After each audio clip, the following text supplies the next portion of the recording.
প্রথমে আল্লাহর কাছে শুকরিয়া জানাচ্ছি যে আলহামদুলিল্লাহ আমাদের আর কি খুবই একটি চমৎকার সিচুয়েশন আর কি 5ই আগস্টের পরে গত বছরে আওয়ামী দুঃশাসনের অবসান ঘটার পরে আমরা যে একটি ওপেন সবাই আর কি কাজ করতে পারতেছি, মানুষের ছাত্রদের মাঝে মাঝে আমরা পৌঁছে যাচ্ছি, তারা আমাদেরকে সুন্দরভাবে অ্যাকসেপ্ট করতেছে, আমরা তাদের নিয়ে সমাজ গড়ার যে আকাঙ্ক্ষা সেটা আমাদের খুবই চমৎকারভাবে করতে পারতেছি, সেজন্য আমাদের খুবই ভালো একটা ইন্টারেস্টিং জায়গা তৈরি হয়েছে। ফুটবল টুর্নামেন্ট ব্যতীত আমরা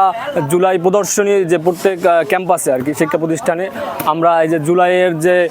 স্মৃতিচারণ আর কি বিভিন্ন ধরনের যে আওয়ামী দুঃশাসনের যে অত্যাচার নির্যাতনের যে স্টিম রোলার চালিয়েছে সেটাকে আমরা সবার মাঝে সেটাকে তুলে ধরার জন্য বিভিন্ন ম্যাগাজিন পত্রিকা আপনার ভিডিও ক্লিপ তৈরি এর মাধ্যমে নানা কার্যক্রম আমরা চালিয়ে যাচ্ছি। এই জুলাইকে আমরা যেন আমাদের যে নেক্সট জেনারেশন বা